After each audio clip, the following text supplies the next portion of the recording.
Kita mula dulu, kita buka dengan umul kitab Al-Fatihah.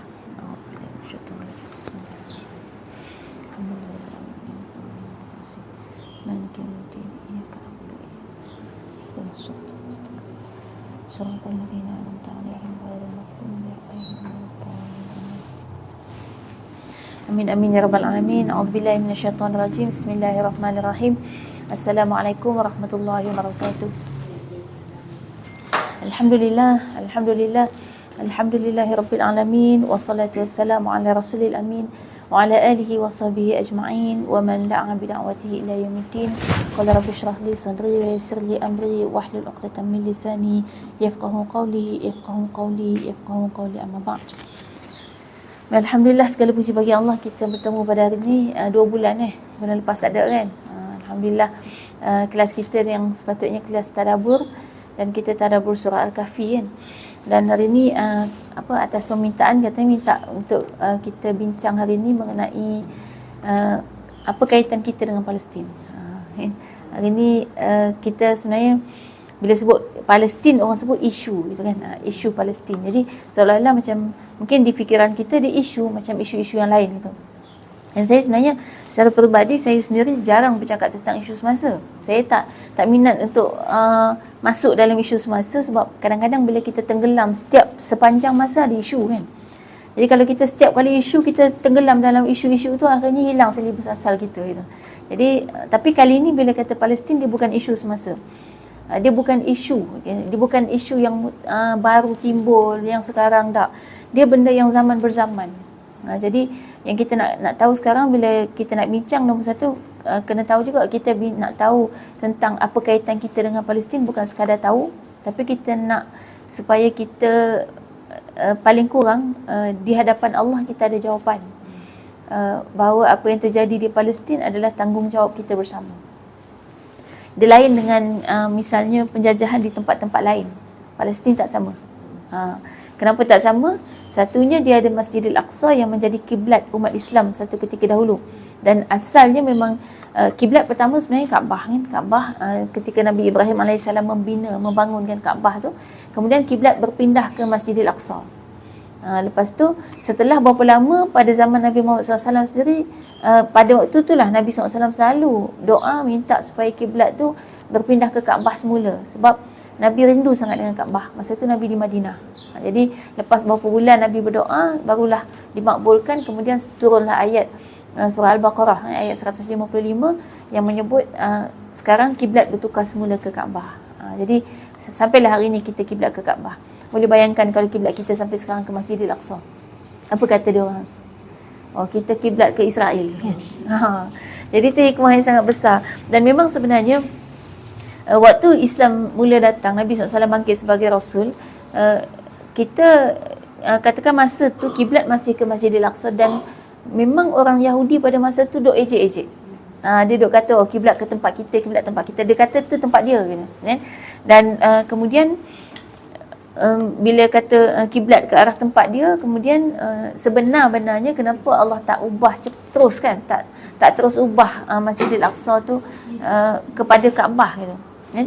Jadi masa tu Allah SWT tidak terus mengubah, sebab salah satunya adalah supaya orang Yahudi pada masa tu lembut hati tu untuk menerima Islam. Sebab kita orang Islam ni kiblatnya ke Masjidil Aqsa, yang maksudnya ialah kita sama gitu. Kita ni sama, kiblat kita sama gitu. Jadi sebab tu tak diubah kan. Sampailah di Madinah, yang biasa pergi Madinah ada pergi Masjid Qiblatain. Di situlah berubahnya arah kiblat. Jadi dekat Masjid Qiblatain ni, kiblat dua. Tain tu maknanya dua kan. Kiblat ada dua. Bukan maksudnya boleh mengalir dua-dua. Tapi dalam masa solat di masjid tu lah, yang waktu tengah solat asar masa tu, menghadap ke Masjidil Aqsa, turun wahyu untuk tukar ke Kaabah. Jadi dalam solat tu juga Nabi tukar arah kiblat. Mungkin adalah taklimat kot masa pergi sana kan, dia cerita kan. Jadi masa tu Nabi tiba-tiba berpaling tengah solat. Dan sahabat bila tengok Nabi berpaling dan mula bergerak, sahabat buka jalan. Dia macam dia kita kata orang beriman ni dia ada komunikasi, tak payah bercakap pun kita ada komunikasi pakai hati, pakai keimanan. Kita ada benda tu sebenarnya. Itu Itu yang kita panggil sebenarnya teknologi orang beriman. Yang handphone ni teknologi Dajjal. Kan? Walaupun sekarang kita pakai juga teknologi Dajjal. Tak apalah, kita pakai untuk lawan dia balik kan. Tapi saya dah kena block TikTok live 3 kali. Pasal saya duk cakap isu ni lah. Tapi tak apa, kita takkan berhenti kan. Cuma mungkin teknikalnya lah. Dia tengah pantau dia. Dia robot sebenarnya. Dia robot, dia detect perkataan-perkataan. Dia punya alasan sama je. 3 kali tu dia kata hated speech. Kebencian, perkataan yang penuh kebencian. Perkataan dia Israel lah. Jadi mungkin kita ubahlah sikit kan. Dulu kan saya nak ubah kaum Is, tapi sekarang ada orang guna Israel kan. Tapi macam nak bunyi juga. Sebab dia lain perasaan dia kan. Dalam Quran pun sebut nama tu. Sebab tu saya kata, walaupun saya kata nak tukar, tapi nanti saya akan sebut juga. Sebab dia lain feel dia. Kita nak faham perkataan tu. Tapi ada juga yang kata bila nak sebut Bani Israel, boleh sebut Bani Yaqub. Sebab Israel sebenarnya nama Nabi Yaqub. Cuma masalahnya dalam Quran dalam Quran dia ada narration ya. Mula awal Allah bila sebut Bani Israel itu merujuk kepada hamba Allah yang beriman. Jadi waktu mereka tu masih jadi pengikut Nabi yang masih ikutlah Nabi Musa, masih ikut Nabi tu, namanya masih Bani Israel. Allah panggil dia ya Bani Israel. Macam kita Allah panggil sebagai ya ayyuhalladzina amanu. Itu panggilan manja. Maknanya panggilan Allah sayang kita gitu. Jadi Bani Israel ni memang pernah jadi satu kaum yang Allah sayang. Sebab dia taat kepada Allah gitu. Kan? Maknanya ikut Nabi walaupun macam-macam songeh kan. Dia punya perangai memang macam tu kan. Tapi dia masih lagi menyembah Allah. Waktu tu Allah panggil dia Bani Israel. Tapi lepas daripada zaman Nabi Muhammad SAW, dia mula tolak total memang tolak terus ajaran Islam. Dan kemudian dia punya rahib-rahib dia mula mengubah suai apa yang ada dalam kitab Taurat. Waktu tu Allah tukar panggilan. Dah tak panggil Bani Israel lagi, panggil Yahudi. Jadilah Yahudi tu satu agama yang dipesongkan, yang telah dipesongkan. Tapi kemudiannya mereka meletakkan Yahudi itu sebagai bangsa juga. Jadi bangsa Yahudi, agamanya Yahudi. Dan maknanya agama ni memang pernah disebutkan agama ni tidak disebarkan dan tidak boleh dianuti selain daripada orang bangsa dia saja. Tapi saya pernah tengok satu interview ni orang Yahudi yang duduk di Indonesia. Dia cakap boleh, dia kata boleh sebenarnya orang lain nak masuk Yahudi, cuma susah. Tapi berdasarkan kepada dia punya susah, dia kata kena buat gini-gini, kesimpulannya sebenarnya tak boleh lah. Cuma on paper kata boleh, tapi hakikatnya tak boleh. Kan? Dia kata ginilah cara dia, dia kena mendaftar. Dan mendaftar, lepas tu nanti akan dicek keturunan-keturunan dia ada tak. Kalau memang tak ada langsung, maka dia kena buat ujian-ujian, berapa ujian, antaranya baca kitab Taurat semua tu, ujian-ujian. Lulus ujian tu, okey, dia boleh dapat, tapi itu pun sementara. Dia akan dipantau selama berapa lama, tempoh berapa lama, untuk pastikan dia ni betul-betul, istilah dia ikhlas lah, betul-betul nak masuk agama dia ke ataupun ada sebab lain gitu kan. Akan diperhatikan juga dia punya jalan hidup dia, cara hidup dia semua-semua sesuai tak dengan agama kita gitu. Itu kan kesimpulannya tak boleh lah sebenarnya. Dan dalam tempoh berapa lama nanti akan dilucutkan kalau dia rasa tak lepas. Dan kita tahu bangsa dia ni bangsa yang penuh dengan syakwa sangka. Dia sentiasa syakwa sangka dengan orang. Jadi kalau katalah dia terima gitu, waktu dia tengok tiba-tiba orang ni ada tindakan yang dia rasa syak, dia tolak macam tu je. Dan dia boleh ikut suka hati dia. Macam sekarang dia bom alasan ikut suka hati dia. Dia bagi je alasan, dia tak perlu bagi bukti pun pada dunia. Yang penting dia alasan dia bom sini sebab ada pengganas. Dari dulu sebenarnya kan Amerika pun buat alasan yang sama kan. Setiap dia nak bom tempat kata ada pengganas. Dia kaedah teknik tu memang dari dulu. Saya ingat di Mesir dulu waktu mereka Mesir ni waktu tu presidennya bersekongkol dengan Yahudi juga kan, dengan Israel juga. Jadi dia tangkap ulama-ulama. Setiap dia nak tangkap, dia tak ada alasan pun. Masa saya belajar kat sana, itu masih lagi ada dia macam dia orang punya, dulu kita pernah ada tu satu apa tu istilah dia yang ISA yang boleh tangkap tanpa apa-apa alasan. Itu dah lama diamalkan oleh musuh Islam. Jadi di mana yang mengamalkan amalan tu something wrong. Islam tak ajar macam tu. Dan Islam ni ajar bukan setakat ada alasan. Jumpa bukti yang betul-betul sahih baru boleh tangkap. Baru boleh nak hukum kan. Tapi ni dia tak pakai alasan. Jadi masa kat Mesir dulu, asalkan berjambang kena tangkap. Sebab tu orang Mesir tak berjambang. Padahal kalau ikutkan orang Arab Mesir ni jambang penuh dia Arab kan. Tapi kalau pergi Mesir, orang Mesir tak berjambang. Itu yang Syekh, saya ingat Syekh An-Nadawi dia pernah pergi Mesir. Dia kata Mesir ni negara yang ada Jamiatul Azhar ada Universiti Al-Azhar yang terkenal dalam dunia, dan di situ ada pusat-pusat pengeluaran ulama-ulama, itu yang universiti tertua di dunia kan. Dan kemudian Syekhul Azhar ni kalau keluar fatwa memang dia dianggap fatwa dunia kan. Dia memang kita kata pusat ilmu lah. Tapi tiba-tiba dia kata aku tidak melihat Islam di Mesir, dia kata. Sebab orang tak ada jambang. Padahal jambang ni janggut lah, minimum janggut itu sunnah Nabi. Kenapa kat sini sampai ke ulama-ulama dia pun tak ada janggut? Jangan kata jambang lah, janggut sejumput tu pun tak ada. Memang clear, kosong. Sebab di sana siapa ada janggut terus kena tangkap. Tak ada soal apa-apa. Saya pernah tengok depan mata saya masa saya belajar kat sana. Kami naik kereta api turun di Kahirah tu. Ada sepasang suami isteri, suami dia berjambang, isteri dia pakai yang hitam tikop semua kan, dengan ada anak kecil. Tiba-tiba turun je daripada kereta api, polis terus seret yang lelaki tu. Yang isteri dia dengan anak dia dah lah baru sampai tempat orang kan, tak tahu nak buat apa, nangis-nangis anak dia. Polis tu seret terus lelaki tu bawa pergi jauh kan? Tak nampak dah lah, kita tengok depan mata je dia seret gitu. Macam mana Israel ni boleh confident sangat nak serang Gaza di tengah-tengah negara Islam? Salah satunya dia dah tackle pemimpin. Pemimpin keliling tu dengan negara Arab-Arab tu semua dia dah ambil daripada awal lagi. Sejak wujud negara tu. Negara tu kan wujud lepas penjajah, bagi-bagikan dunia ni kan. Jadi sebenarnya Arab ni ada satu kita kata pertemuan di antara dulu dunia ni 3/4-nya ditadbir oleh Islam. 3/4. Masih kerajaan Osmania. Terakhir kerajaan Osmania. Tapi sebenarnya Islam dah mula, Islam tak pernah jatuh daripada zaman Nabi sampai kerajaan Osmania tu. Islam tak pernah jatuh. Dia mentadbir dunia kan. Kiranya 1335 tahun Islam mentadbir dunia. Lebih 1000 tahun. Jangan lupa penjajah baru tadbir kita tak sampai 100 tahun. Tamadun Islam jatuh 1924. Ni baru 2024 dah kacau bilau. Sebab maknanya kita nak bayangkan macam mana sebuah tamadun boleh tegak lebih 1000 tahun. Dan kalau kita tengok jatuhnya dia bukan sebab dia, tapi sebab British juga. Dia memang buat macam-macam tipu daya. Ni kalau nak tengok boleh tengok filem, dia difilmkan, Turki buat filem, Sultan Abdul Hamid. Tajuk filem tu Payithat Sultan Abdul Hamid. Payithat tu P-A-Y-I-T-A-H-T. P-A-Y-I-T-A-H-T.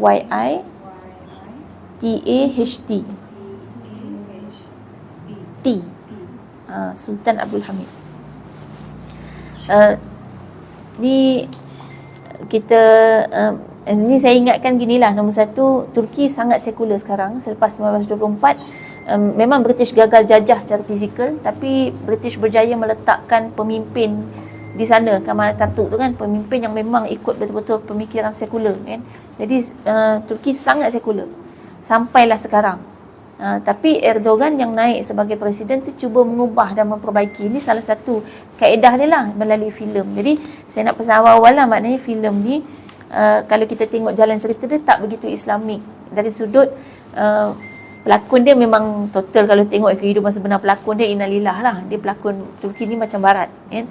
Jadi kita tak payah tengok dia punya hidup sebenar dia, kehidupan sebenar. Dari segi aurat dia memang tak berapa menjaga juga. Tapi itu saya ingat di series yang pertama awal-awal. Lepas tu dia mungkin ada orang tegur kan. Sebab yang bahagian perempuan tu dia kan ada macam haram dia tu bahagian perempuan. Ada macam bahagian perempuan dalam istana tu. Mula-mula series awal tu dia tak pakai tudung semua. Sebab dia kalau ikut dalam filem tu dia tempat perempuan memang tak pakai tudung. Tapi kan bila filem patutnya kena pakai lah kan. Tapi dia nak tunjuk macam kita lah sekarang kan. Filem Melayu kan ada yang dia buat heroin perempuan tu pakai tudung, tapi nanti bila balik rumah tak pakai tudung. Sebab realiti hidup memang balik rumah kita tak pakai tudung. Cuma kalau difilmkan sepatutnya pakai lah. Tapi banyak je yang tak pakai. Macam tu lah. Jadi kat sana tu, dalam filem tu maknanya bab aurat tu mungkin ada sikit yang kita kata tak begitu Islamik. Tapi kemudian ada juga selit-selit kisah cinta yang melampau juga. Tapi dia gini, kita nak faham. Filem dia takkan laku kalau tak ada cerita cinta. Jadi dengan kita faham dengan keadaan di Turki yang sangat sekular, kalau kita buat cerita sejarah yang sangat serius, orang tak tengok. Jadi akhirnya dia selit-selitkan lah. Semua tu kan ada watak-watak lawak-lawak pun ada. Semua dia selitkan ke profesional filem dia tu. Yang boleh masuk ke semua lapisan masyarakat, menyebabkan filem dia sangat laku. Sangat laris. Jadi ditonton oleh semua lapisan masyarakat supaya semua yang sekular-sekular ni faham sebenarnya apa yang berlaku di negaranya sendiri. Dia orang tak tahu Turki ni sama macam kita, nasib dia, sejarah dia ditulis oleh golongan orientalis. Dipalsukan sejarah dia sehinggalah nama Kemal Atatürk tu dia letak sebagai bapa pembangunan. Kita sama. Sebenarnya sejarah kita ditulis oleh orientalis, penjajah datang tempat kita dan mengubah semua sejarah tempat kita. Kita tak kenal sejarah tanah Melayu yang sebenar. Sejarah tanah Melayu kalau nak cari, pergi cari kat London, dekat British, ada cerita dia ada kat sana. Ada pengkaji-pengkaji sejarah tanah Melayu yang orang putih, dia pergi sana, dia cari buku sejarah kat sana dan dia cerita memang di sana dia jumpalah ada cerita-cerita macam salah satunya cerita tentang Patani. Ni kawasan-kawasan yang kita kata dulu memang semua tanah Melayu tak ada pecah-pecah negara. Dan British datang tu dia pecah-pecahkan, dia bahagi-bahagi dunia ni macam potong kek. Dia bagi ni awak ambil, ni awak ambil gitu. Bagi-bagi gitu. Jadi yang kita ni yang sejarah tersebut di Patani, dia kata dia tengok cara hidup orang di Patani ni macam lelaki-lakinya berkahwin lebih dari satu. Tu dia tulis gitu. Kan, dan kemudian kebanyakan mereka berjanggut. Dia cerita gitulah, dia sebagai orang yang macam pendatang gitu kan. Suasana tu dia tengok macam tu. Mereka hidup dalam keadaan aman damai gitu, kan. Tak jumpa orang bergaduh-gaduh. Istilahnya dia ceritakan suasana kat situ. Jadi ada keadaan suasana tu. Jadi yang maknanya salah satu kawasan yang luas penganut Islamnya di kawasan kita dan kemudian di Arab. Di Arab ni mereka mesyuaratkan, mereka bincang kata tengok Arab ni dia ada kekuatan. Ini berlaku masa zaman tu masih lagi zaman tamadun Islam, belum runtuh lagi. Jadi kan kita kata Islam mentadbir 3/4 dunia, 2/3 dunia, masih ada 1/3 tu kan baki. 1/3 dunia ni lah yang akhirnya dia berfikir dengan keadaan sekarang kita melihat kekuatan tamadun Islam, mereka meeting mesyuarat. Kita tahu, dia kata, dia bagi tahu sama-sama dia, kita tahu keadaan sekarang ni dengan segala sistem pentadbiran yang ada dalam tamadun Islam yang sangat-sangat kita kata sempurna lah, kita kata. Sebab tamadun Islam ni, kita kena tahu dalam Islam ni dia bukan urusan kat masjid, solat, ibadat saja. Macam mana Nabi boleh tegak sebuah negara Islam gitu. Madinah tu sebuah negara Islam. Maksudnya kalau ikutkan dalam Islam tu dah lengkap sempurna semua sekali pentadbiran sebuah negara, lengkap. Jadi kita hanya tinggal follow yang ada dalam Islam. Itu yang dibawa oleh dalam tamadun Islam. Jadi yang kita follow adalah apa yang diajar dalam Islam. Kita tak pernah ikut mana-mana tamadun. Lepas Nabi mentadbir Madinah, Nabi tak pernah ikut pun misalnya tamadun Rom, Parsi yang dah kuat sebelum tu kan, dah besar, tamadun yang besar luas ni. Tak ikut. Kita memang ikut Quran. Masa hari ni sebenarnya pentadbiran sebuah negara tu cukup dengan mengikut pada Quran dan Sunnah. Cukup untuk kita dapat semua. Jadi kita tak ada kata tak ada ni, tak lengkap, nanti ada jenayah ni sekian, tak ada undang-undang ni, tak ada. Semua dalam Islam dah ada. Tinggal nak kena bincang lah kan. Dia ada yang berkaitan dengan mungkin ada keadaan-keadaan semasa yang zaman Nabi tak pernah ada. Yang tu ulama' dia boleh bincang. Dia ada kaedah, dia tetap bersandar kepada hadis juga, kepada Quran juga. Right? Jadi akhirnya mereka mesyuarat ni, dia kata ni kalau kita biarkan kan, Islam macam ni aman damai hidup dia, kita tak kacau ni, kalau kita biar, dia memang boleh satu dunia dia kuasai, dia kata. Bagi mereka Islam akan menguasai dunia. Jadi kita kena bincang sekarang ni. Dia tanya masing-masing, nak tak terus berkuasa dan meluaskan lagi kuasa kita? Masing-masing nak kan. Kalau tidak kita akan hilang kuasa. Sebab mereka nak kuasa. Kita tahu manusia dalam dunia ni kalau tak bersandar kepada agama, memang kita nak kuasa untuk apa? Biasanya orang nak kuasa kalau bukan sebab agama, nak apa? Dia nak dapat apa yang dia nak kan. Misalnya kalau dia tu satu penguasa yang ada kerajaan, dia nak cukai kan? Dia nak hidup senang. Kalau kita tengok Maharaja Cina, gundik dia banyak. Dia nak wanita. Dia ada 3 je lah, harta, takhta, wanita. Dia nak 3 tu. Dia nak kata-kata dia semua didengar orang kan? Jadi bila itu yang dia impikan, yang dia nak kan, dia tahu dia takkan dapat buat benda tu selama Islam berkuasa. Sebab Islam ni kaedah dia gini, Nabi ajar pada kita, tolonglah saudara kamu yang dizalimi atau menzalimi. Baik, kita tahu kalau tolong orang yang dizalimi, maknanya kita tolong, bantu selamatkan dia. Dan sahabat tanya, macam mana pula dengan tolong orang yang menzalimi? Kaedah tolong orang yang menzalimi ialah dengan memberhentikan kezaliman dia. Jadi, andai kata ada bahagian dalam dunia ni yang nak buat kezaliman, yang tadi kan yang nak kuasa tu kan nak menindas rakyat, nak dapatkan cukai yang tinggi, nak senang lenang gitu. Itu Islam akan sampai ke sana. Untuk memberhentikan kezaliman tu. Kan lama-lama habis satu dunia. Dia fikir gitu. Dan kemudian tidak mungkin untuk kita mengalahkan kuasa Islam pada ketika tu dengan cara yang kita panggil persaingan sihat. Itu tak mungkin. Sebab dia tahu dia kalau dari segi sistem memang tak ada yang boleh kalahkan sistem Islam. Kita tahu sebab dia datang daripada pencipta kan. Dia tahu dia tak mungkin buat. Dan dia pula tahu, dia kata kita pun tahu bahawa di negara kita tempat masing-masing semua rakyat pecah belah, kacau bilau. Yalah, pentadbiran sistem manusia kacau bilau memang kan. Dia ikut nafsu semua kan. Kita tahu, kita nak mudah faham gini hari ni. Bila ada undang-undang yang manusia buat, tengok berapa kali amendment.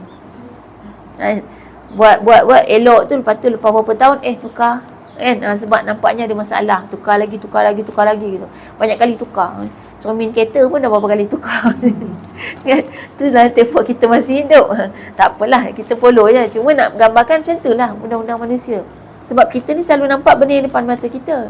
Kita tak tahu yang akan berlaku, yang belum berlaku, yang dulu-dulu pernah berlaku. Banyak yang kita tak tahu. Tapi Allah Maha mengetahui. Jadi, bila sahabat ni, bila golongan ni sepakat bahawa kita mesti terus berkuasa, maka kita kena jatuhkan kerajaan Islam ni. Jadi macam mana cara nak jatuhkan? Mulalah dia buat operasi. Pertama sekali dia tengok Arab. Dia tengok kita punya bahaya paling besar dalam banyak-banyak kawasan negara Islam ni, Arab paling bahaya. Sebab Arab ni dia ada kawasan yang sangat luas. Luas sangat Arab ni kalau kita tengok timur ke barat tu tak berapa negara lah yang dipecah-pecahkan sekarang kecil-kecil kan. Tapi asal dia sangat luas dan kemudian kelebihan mereka ialah mereka ni satu bangsa dan satu bahasa. Jadi bahasa ni kalau dah sama dia jadi sepakat kan. Kita kalau bahasa lain nak komunikasi pun ayam itik susah kan. Jadi dia ni satu bangsa dan satu bahasa. Ini bahaya. Jadi caranya adalah kita kena pecah-pecahkan dia kan. Jadi biar dia saling bergaduh sama-sama dia. Lepas dipecah-pecahkan, dimasukkanlah pemikiran nasionalisme. Kita pun ada nasionalisme. Dia dalam Islam ada hubbul watan minal iman, cintakan negara sebahagian daripada iman. Tapi nasionalisme ni dia sampai tahap buat apa saja demi negara, sampai kita benci negara lain. Hari ni tengok masyarakat kita, bila kata orang Indonesia, orang Bangladesh, kita pandang semacam Bangla Indon kita panggil kan. Dengan penuh kebencian, padahal mereka orang Islam. Yang sepatutnya kita sama Islam bersaudara gitu. Tak ada kita tengok itu India kan, itu Pakistan kan. Kan kita anggap dengan tanggapan-tanggapan kita masing-masing. Orang negro kan. Kita kata adalah macam-macam, kita rasa bau dia macam ni semua kan, macam-macam. Itu kan identiti masing-masing kan. Identiti dia lah. Kan? Saya kadang terfikir kita duk kata-kata macam-macam dekat mereka kan, Bangla apa semua kan. Mungkin kalau kita tu terjadi apa-apa pada kita, orang Bangladesh yang tolong kita. Sebab dia orang kuat. Tenaga dia kuat. Orang Melayu ni bila dah duduk dalam aircon sangat jadi lemah. Orang yang duduk kerja-kerja kuat, kerja kat luar tu yang kuat sebenarnya. Sebenarnya pekerjaan ni pun, saya bila duduk teliti yang pasal Palestin, saya selalu fikir kan tentang apa yang berlaku ni kan. Sebenarnya salah satu lagi apa yang dah dibuat, lepas terbuka siapa yang mereka sebenar, patut kita sedar lah kan? Bahawa masa dia masuk ke sini, British masuk ke sini, ada agenda-agenda yang dia dah sediakan untuk kejadian hari ni. Jadi dia sediakan kita tu bergenerasi, antaranya melemahkan tubuh badan kita. Sampai baru ni bila sebut pasal kuda manah ni, orang kita lemah berkuda sampai kita anggap kuda tu sukan lasak. Padahal kuda dalam Quran disebut sebagai kenderaan. Sudah dapat warning. Ni warning TikTok. Nampak tak? Hate speech.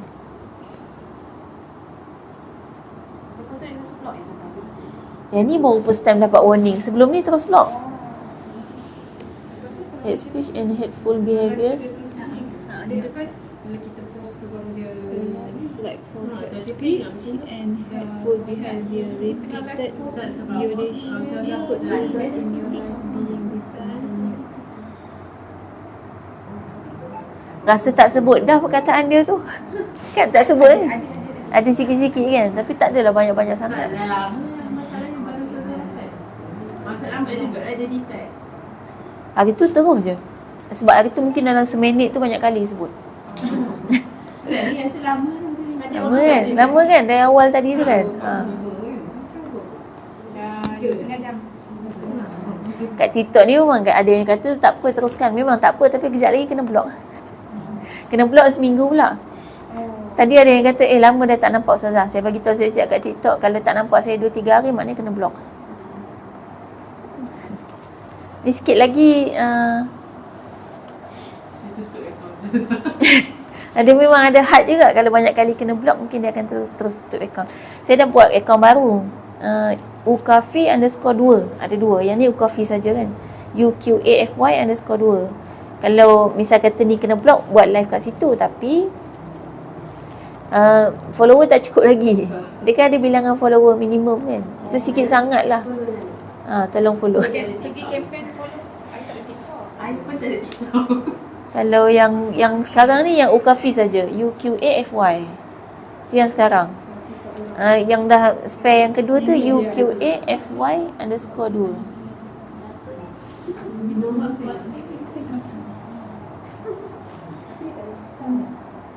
Saya nak tutup ke tak warning ni?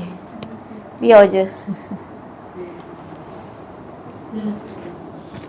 Tengah tukar nama dia. Dia ada program. Ni ada yang lain pula. Your life may contain themes not suitable for younger audience and has been age restricted. Yang ni dah confirm age restricted. Hated speech. Kata tadi hated speech. Yang ni yang kedua lepas okey tadi dia keluar yang ni pula.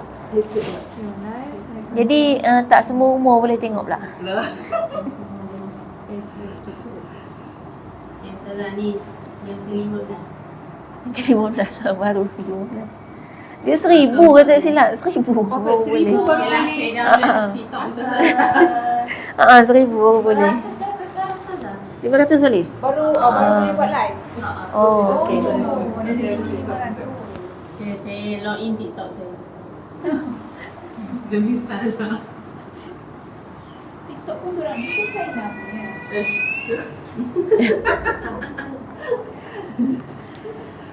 Banyak dah sebenarnya akaun-akaun TikTok yang dah kena down kan, kena delete dah banyak dah.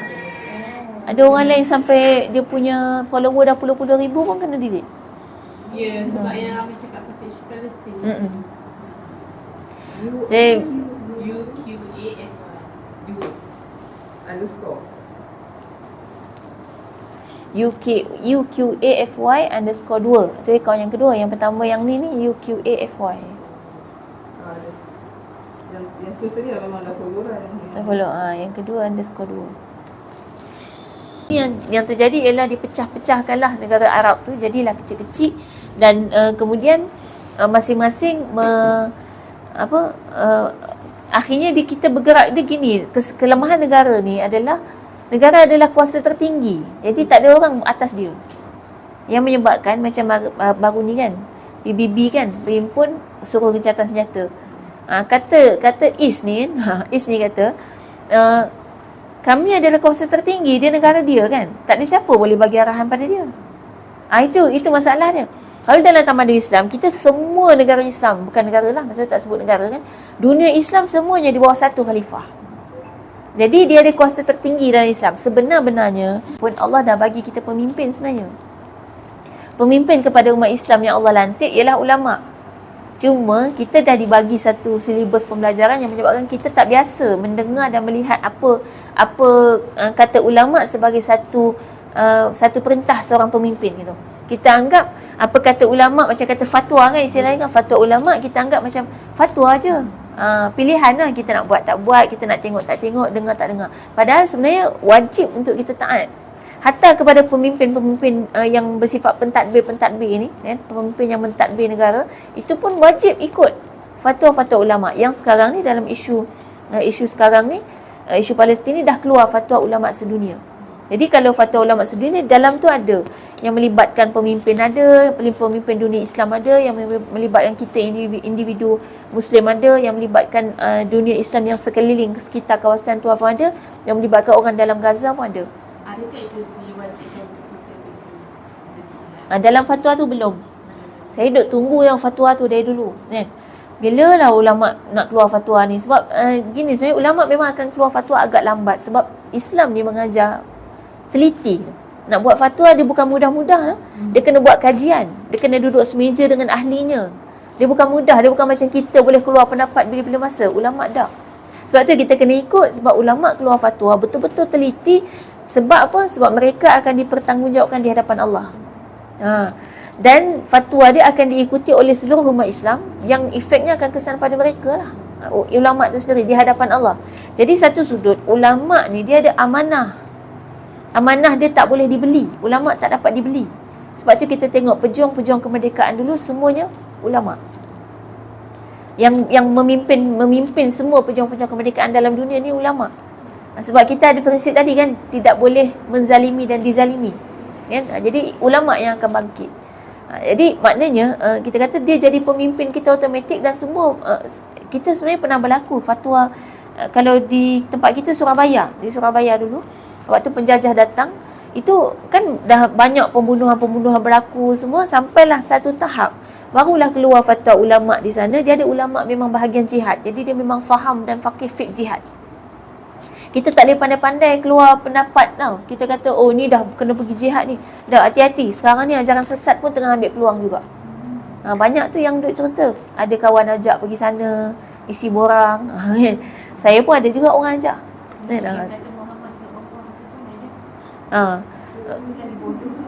Yang ni maknanya kaedah kita senang. Kita ambil fatwa ulama sedunia. Jadi dalam fatwa ulama sedunia, tak ada lagi kata kita semua kena pergi.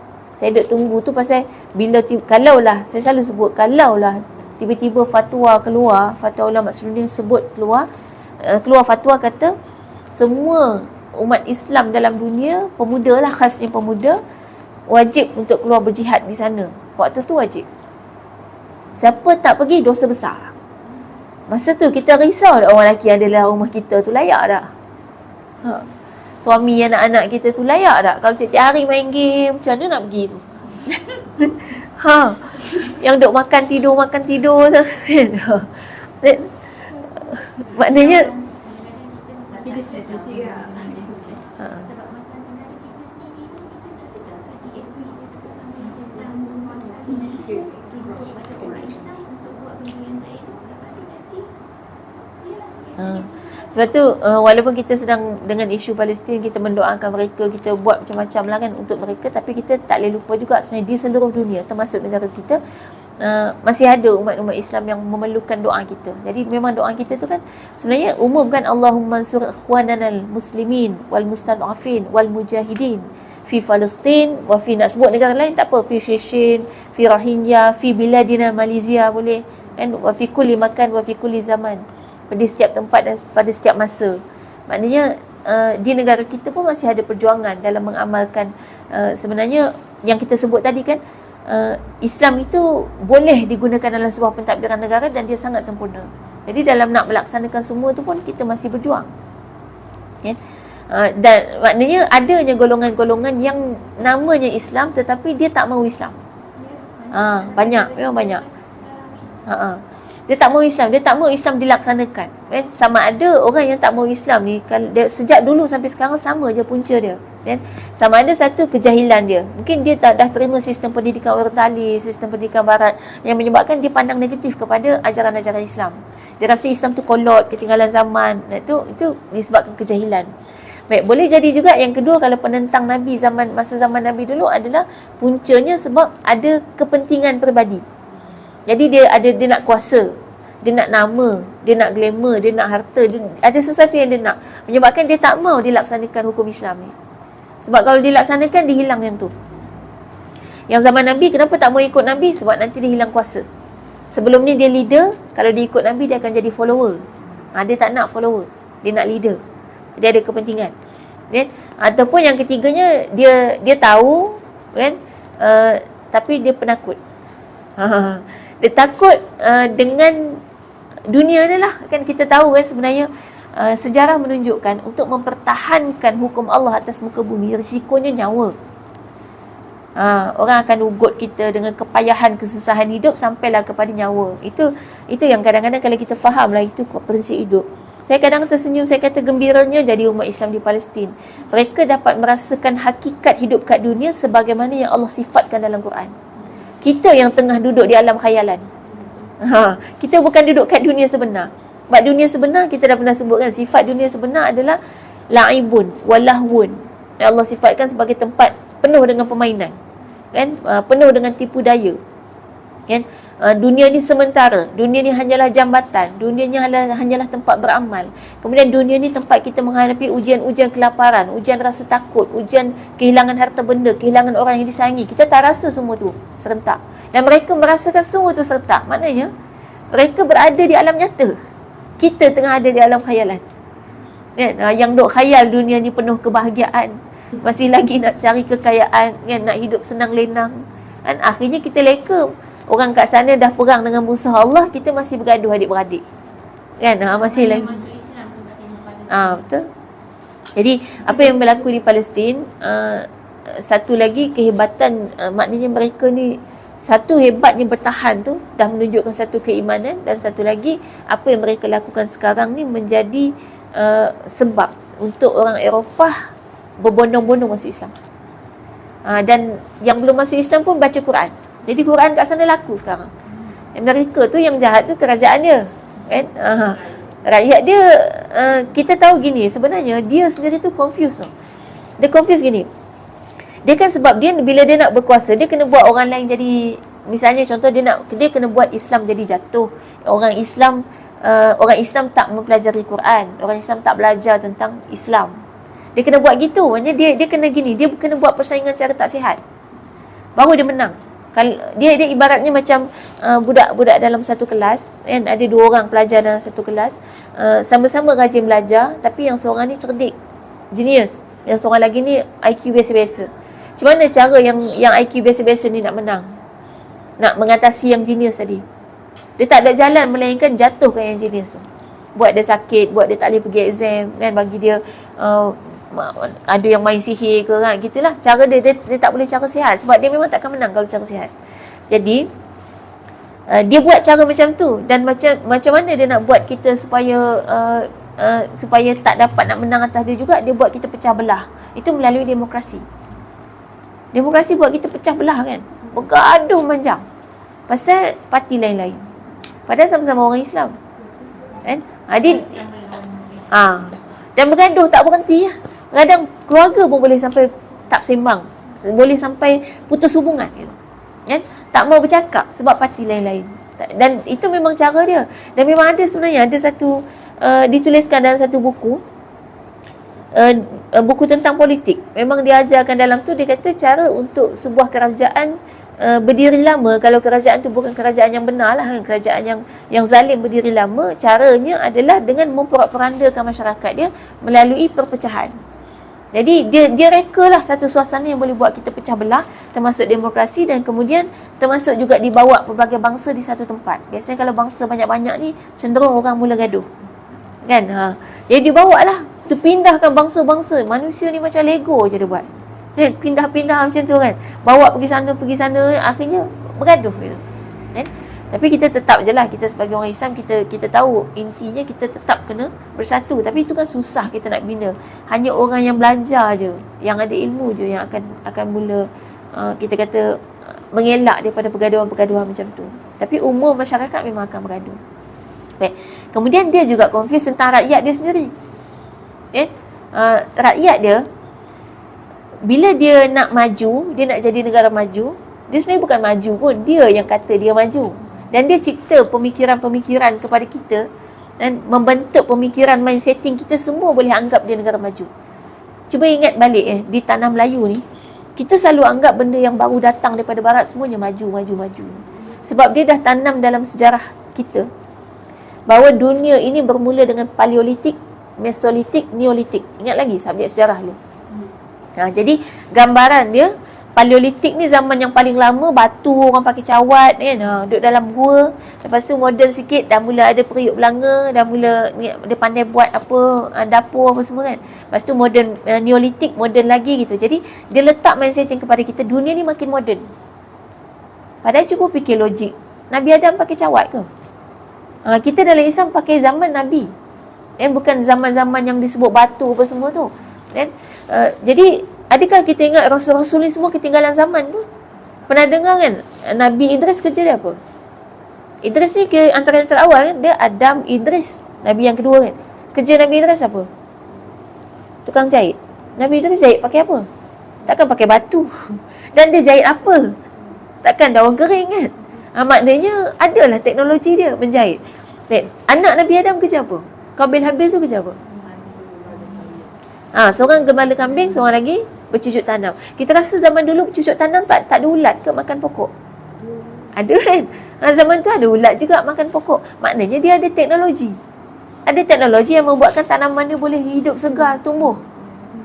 Itu daripada zaman Nabi Adam. Belum cerita Nabi-Nabi lepas tu. Dan sebelum Nabi Nuh yang tak hilang semua, sebenarnya dunia lagi maju daripada sekarang. Ada tu cerita dunia sebelum Nabi Adam lagi. Yang tu ada satu pandangan lah.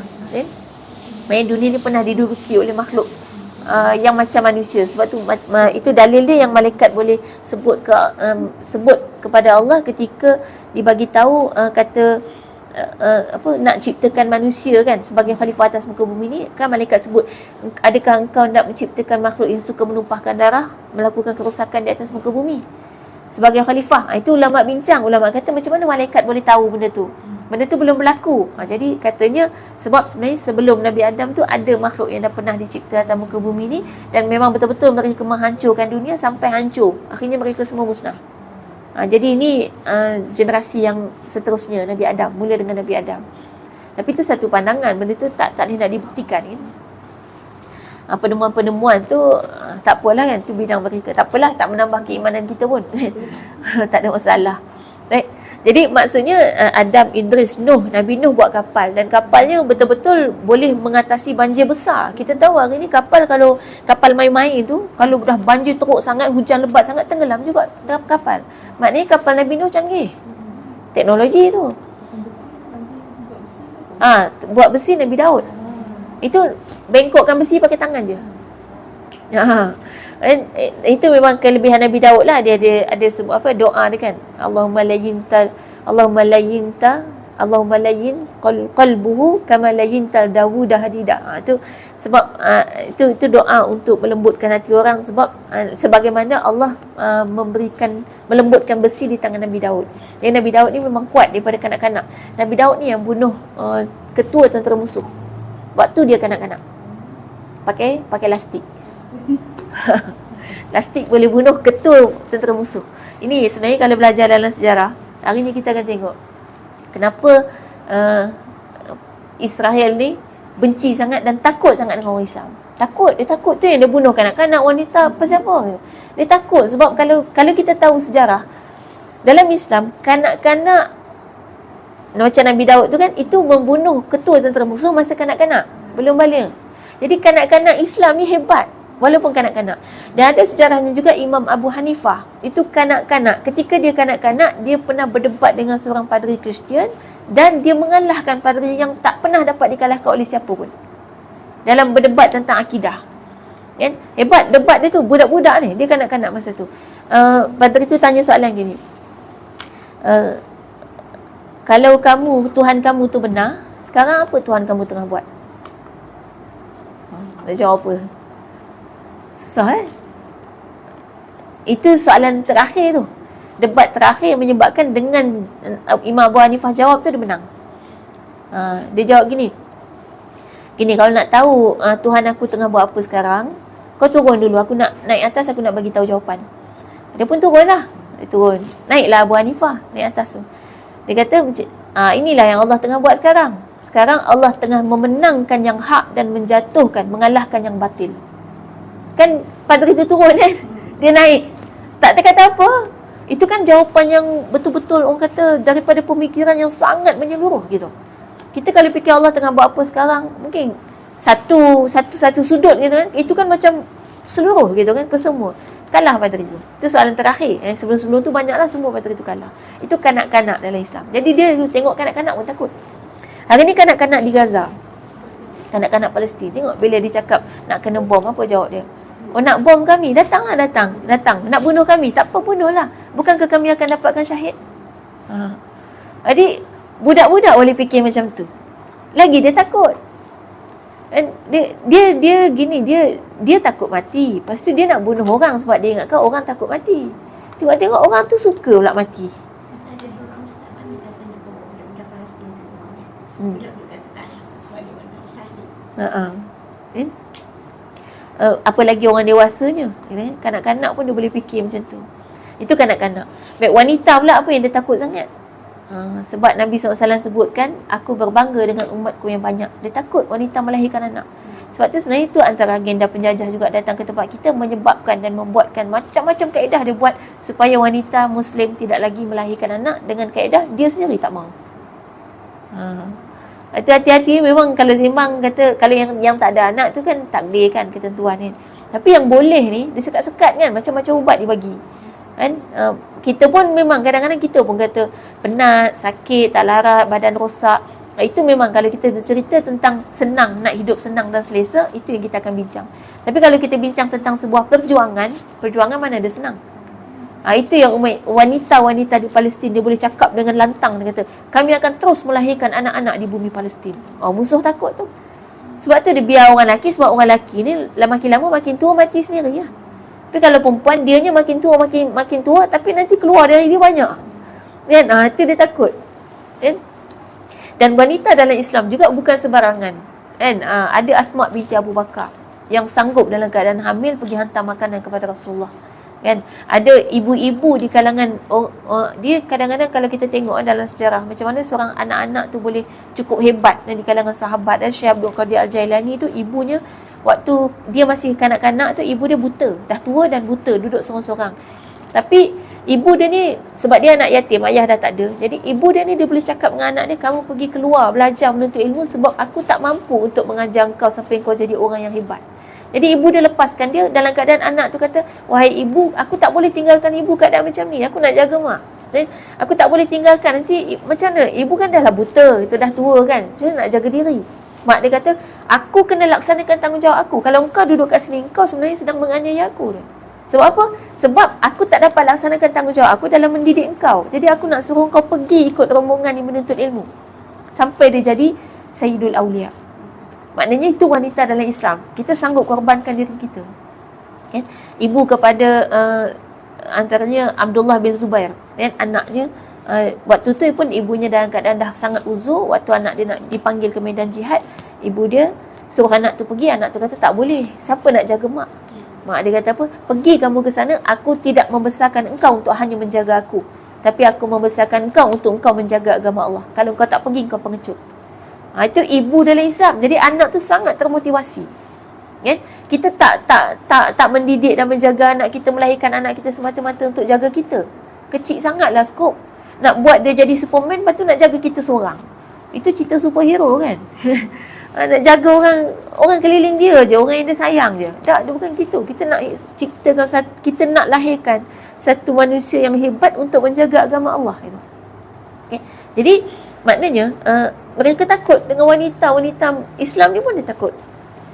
Dengan lelaki apatah lagi kan. Memang pemuda-pemuda Islam ni selama dalam sejarah tidak ada satu peperangan pun umat Islam kalah, walau sesikit mana pun bilangannya. Sebab tu hari ni orang duk bincang banyak kan. Ada orang dia bincang kosong kan, sembang-sembang pasal Palestin, bincang kedai kopi kan.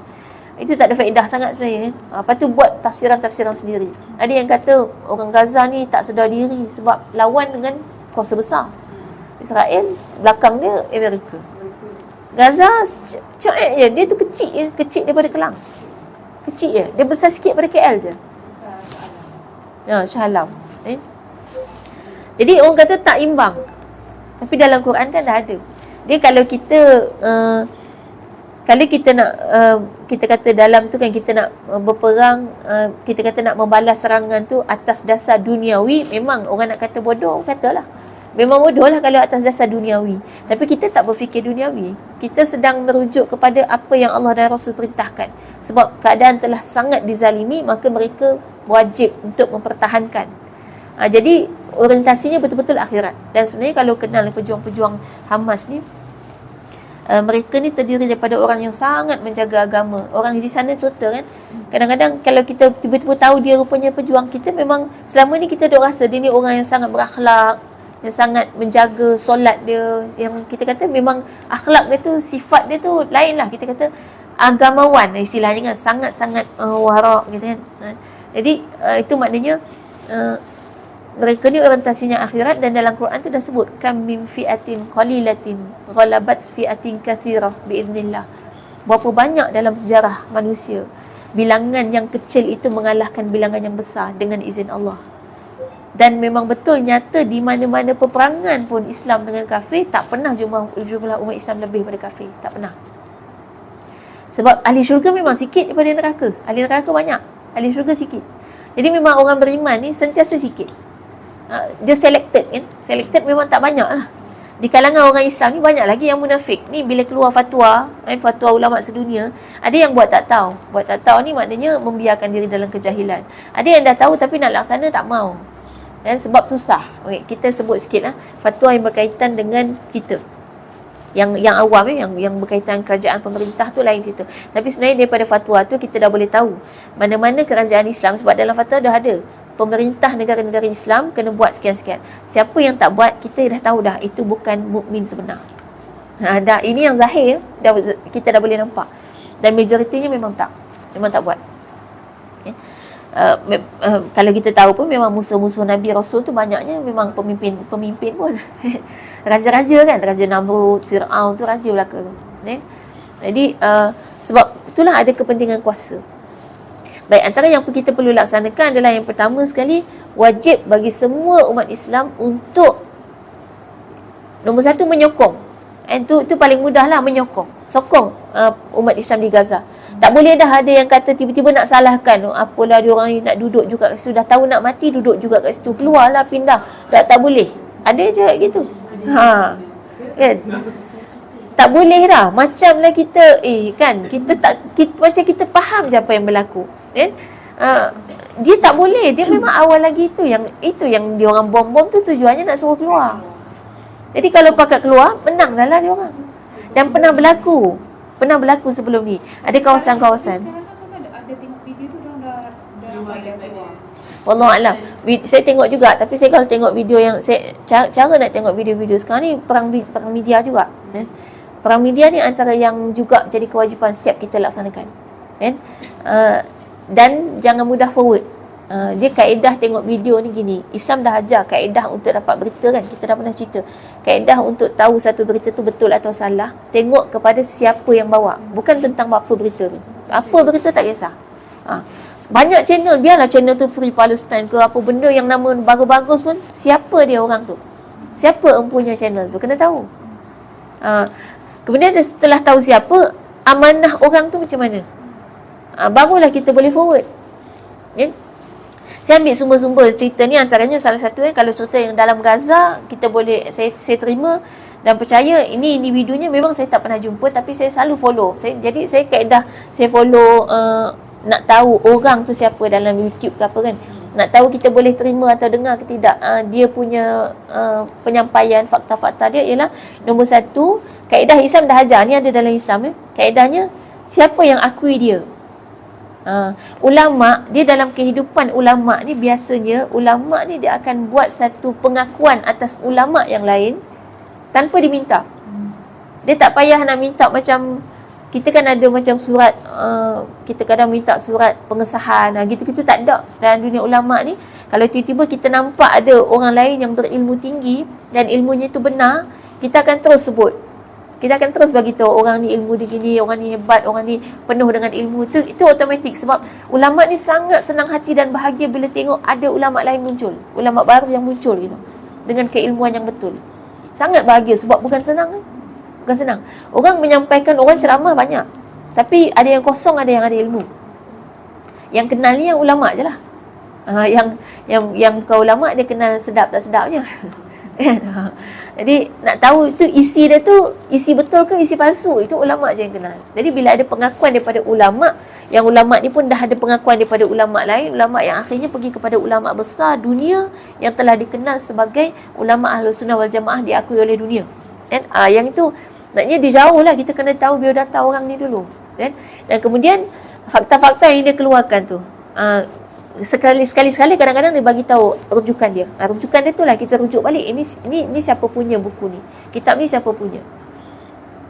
Memang susah lah untuk dilaksanakan oleh semua orang, sebab benda ni kan perlu kepada ilmu lah, nak tahu kitab rujukan dia apa, dan kemudian pemikiran dia.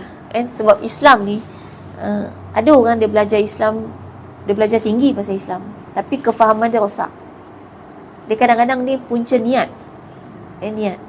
Sebab itu salah satu lagi British masuk ke tempat kita, membentuk niat yang rosak dalam menuntut ilmu.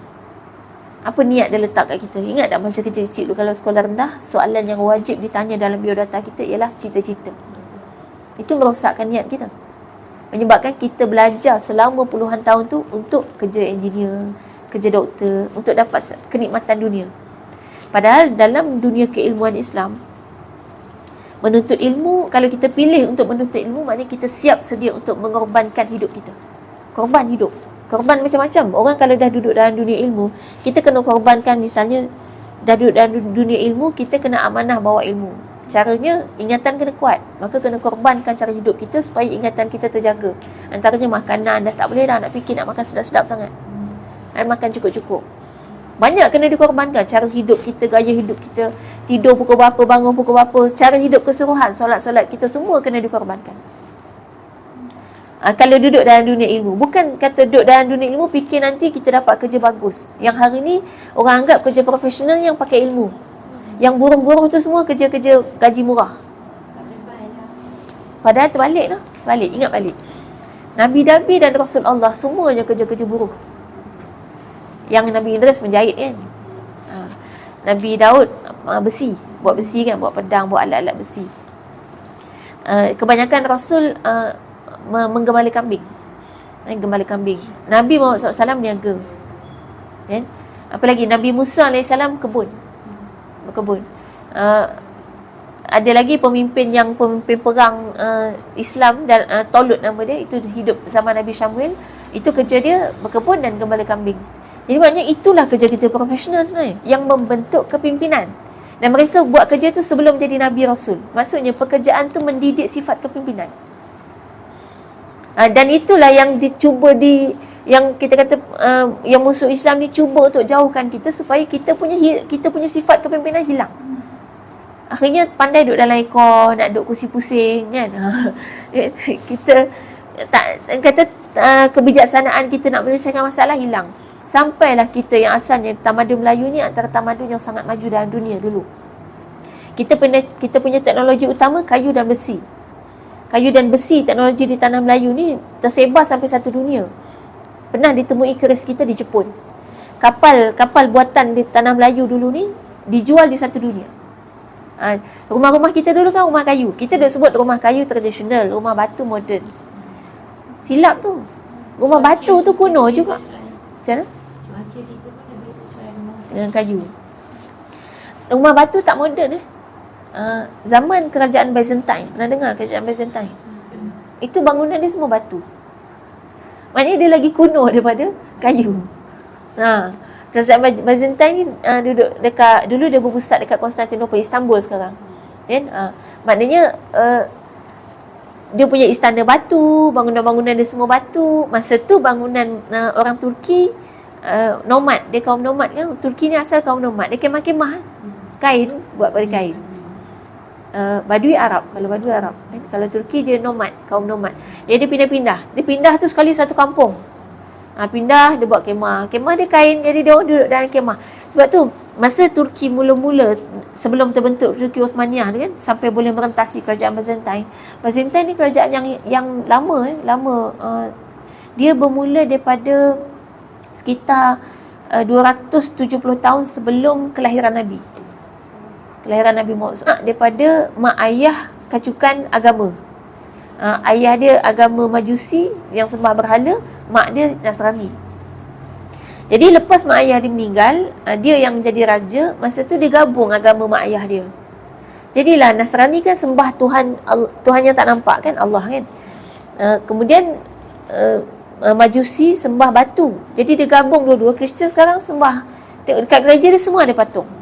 Tu dia combine. Dia combine. Orang yang kita nak masuk church tu kan. Orang jadi Yahudi dia masih kata dia sembah Allah. Dia yang membezakan, ni kita nak bezakan. Banyak agama yang kata sembah Allah, yang kita nak bezakan apa beza dia kita dengan agama-agama lain yang setengah kata sama je, semua agama sama. Apalagi yang kata sembah Allah. Sebab mereka ni Y ni kan, dia sembah Allah, dan bagi mereka sembelihan orang Islam dia boleh makan. Sebab kita sembelih dengan nama Allah. Dia ada dalam agama dia kena sembelih dengan nama Allah. Sebenarnya asalnya memang kita pun zaman Nabi dalam Islam yang tu bukan sembelihan saja, dia macam halal istilah kita, dia kosher istilah dia kan. Zaman Nabi pun sembelihan ahli kitab orang Islam boleh makan sebab ada sebut nama Allah. Masa saya belajar kat Mesir, itu masih lagi dipakai. Jadi dia orang ni ada salib kat sini, kita nak kenal sebab orang Arab kan muka sama semua kan. Jadi dia kat kedai makan nak kenal, dia ada tanda salib dekat nadi dia kat sini. Masa dia masak-masak kita nampak tu, tu Kristian. Sekali tu kita orang masuk satu kedai sebab dia tulis bismillah. Jadi ingat Islam kan. Masuk tiba-tiba nampak salib tu kat tangan dia. Kita orang nak keluar balik. Bila nak keluar tu dia kata, mai masuk. Kami sembelih semua dengan nama Allah, dia kata. Ahli kitab, makanan ahli kitab orang Islam boleh makan, dia kata. Tapi itu dulu zaman Nabi. Sekarang dah tak ada ahli kitab. Sebab dia bukan ikut kitab Injil yang asal. Tapi mana-mana tu ada sejarahnya. Dan kita geleng-geleng je lah kita keluar. Tapi bagi dia orang boleh makan. Sebab maknanya kita sebut nama Allah. Jadi tu dia rasa macam agama tu masih sama, orang pun rasa sama. Baik, beza kat mana? Beza dia kat Nabi. Jadi kita terima Nabi mereka, tapi mereka tak terima Nabi kita. Itu beza dia. Jadi kita, sebab tu syahadah kita kena ada asyhadu an la ilaha illallah wa asyhadu anna Muhammadar Rasulullah. Jadi kena ada juga kepada Nabi Muhammad SAW. Yang tu keimanan, yang tu yang tak ada. Okay. Jadi maknanya sekarang ni apa yang terjadi, kita dengan bumi Palestin ni adalah di sana letaknya Ardul Muqaddasah. Ardul Muqaddasah maknanya bumi ke sekitar Masjidil Aqsa tu, itu disebut Ardul Muqaddasah, tanah suci. Tanah suci umat Islam. Kenapa kita kata Islam? Sebab dia sebenarnya mungkin sebelum daripada Nabi Muhammad SAW, agamanya namanya bukan Islam, tapi dia Tauhid. Jadi bila kata Tauhid, maknanya siapa sahaja yang beriman dengan agama Tauhid, maka dialah yang berhak atas tanah tu. Sebab tanah tu wakaf. Dia wakaf sejak daripada dia wujud tu, dia adalah wakaf. Bila dia tanah wakaf, di situlah peristiwa Nabi Zakaria, kan, cerita Maryam, mihrab Maryam ada kat situ. Yang Maryam duduk dekat Masjidil Aqsa kan. Dan Maryam mengandung kat situ kan, sampai dihalau daripada kawasan Masjidil Aqsa, kemudian melahirkan anak dan balik semula ke Masjidil Aqsa. Kemudian nabi-nabi seterusnya tu banyak, memang kebanyakan Bani Israel tu memang ceritanya dekat kawasan tu. Jadi itu memang Ardul Muqaddasah, tanah para nabi. Baik. Yang isunya adalah mereka merasakan itu hak mereka. Sebab ada dalam Quran memang disebut kan? Dia sebut tanah yang dijanjikan. Yang tu diambil daripada Quran. Memang dalam Quran dia sebut, pergilah kamu ke tanah itu dan ambillah tanah tu, ambillah Ardul Muqaddasah tu, duduk di situ. Tapi kena berjuang. Dalam ayat itu disuruh berjihad. Sebab di situ pada masa tu ada satu kaum yang menguasai tanah tu. Kaum tu adalah kaum yang melanggar perintah Allah. Kaum kafir lah istilahnya. Tapi apa jawab dia? Ini satu lagi sejarah dia. Dia bangsa penakut. Dia bangsa yang paling penakut dalam dunia dan paling tamak terhadap dunia. Itu Quran sebut. Jadi dia kata apa? Idhab anta wa rabbuka. Pergilah engkau wahai Musa dengan Tuhan kau. Ibaratnya pergi seorang-seorang lah kan. Pergi seorang-seorang berjuang. Dia kata kat sana tu ada kaum Jabbarin. Dia kata kat sana tu ada satu kaum yang gagah perkasa kuat. Kami ni ex hamba sahaya. Bani Israel ni ceritanya zaman Firaun dia hamba sahaya. Dia yang bina piramid tu. Yang bawa batu, angkut batu-batu piramid tu Bani Israel. Sampai Nabi Musa bebaskan, perintah Allah, atas perintah Allah, Allah suruh bebaskan Bani Israel daripada penghambaan Firaun. Jadi dia punya sejarah latar belakang, dia hamba sahaya. Jadi dia kata, kami ni hamba sahaya, kami tak kuat, kami tak kerti nak berjuang, nak berjuang, nak berjihad, semua tak kerti. Kamu pergilah. Nanti kalau dah menang, tempat tu dah kosong, semua orang tu dah tak ada, kami pergi. Itulah teknik dia buat kat Gaza. Dia tak berani masuk kalau ada orang Gaza. Itu kita kena faham sejarah. Jadi selagi dia orang masih ada dalam tu, mereka takkan masuk. Dia takut. Jadi itu sejarah dia pernah buat macam tu. Dalam Quran dah cerita. Sebenarnya dekat Gaza ni, pejuang-pejuang tu, dia study tentang kaum ni dalam Quran. Quran cerita detail tu. Dia tidak sedetail kaum-kaum lain. Ada banyak lagi kaum yang dimurkai Allah tapi dah binasa. Antaranya kaum Ad, kaum Thamud. Dah binasa kan? Tapi kenapa kaum yang ni tak binasa? Sampai kiamat dia memang masih ada. Dia tak binasa sebab dialah yang akan nanti termasuk dalam kejadian kiamat. Peperangan kiamat nanti, dekat kiamat ada berlaku satu peperangan yang sangat besar di antara kaum Yahudi dan Islam. Mana pergi agama lain? Kenapa tak ada? Dia akan ada berpihak. Macam hari ni lah kita tengok berpihak. Masing-masing berpihak ke mana gitu. Tapi akhirnya dia dua kelompok. Dia bukan kata serta kafir dengan Islam, tak. Memang Yahudi. Jadi dengan Islam. Jadi hari ni kita tengok orang Islam sendiri banyak yang tak berpihak kepada Islam pun. Duk salah-salahkan orang Gaza lagi. Duk salah-salahkan pejuang, duk kata pengganas.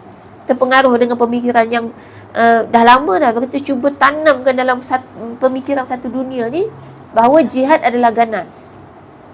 Jihad tu ganas. Sebab dia paling takut yang tu. Ganasnya, angkat pedang je ganas.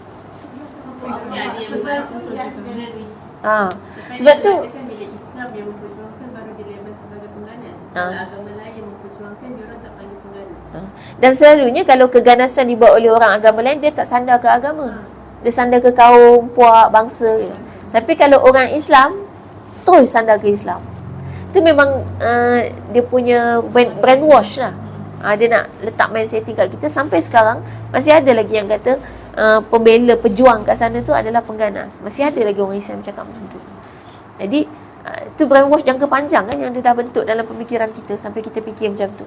Dan sampailah kita akhirnya hari ni memahami Islam ni agama yang penuh kasih sayang. Jadi kita ni kalau baik maknanya diam. Orang buat apa pun kita diam, sabar, redha. Kita faham agama Islam tu macam tu. Menyebabkan kita jadi lemah. Kita dibuli pun diam. Sampai mati pun tak apa, masuk hospital pun tak apa. Padahal Islam bukan macam tu.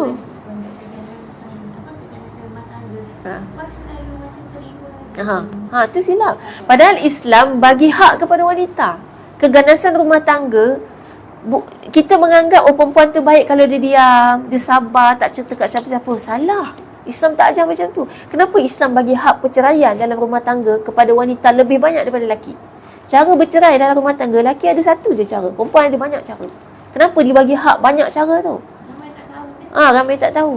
Kita tahunya talak je cara cerai. Padahal cara nak cerai ada fasakh, ada khuluk, ada li'an. Itu semua hak perempuan.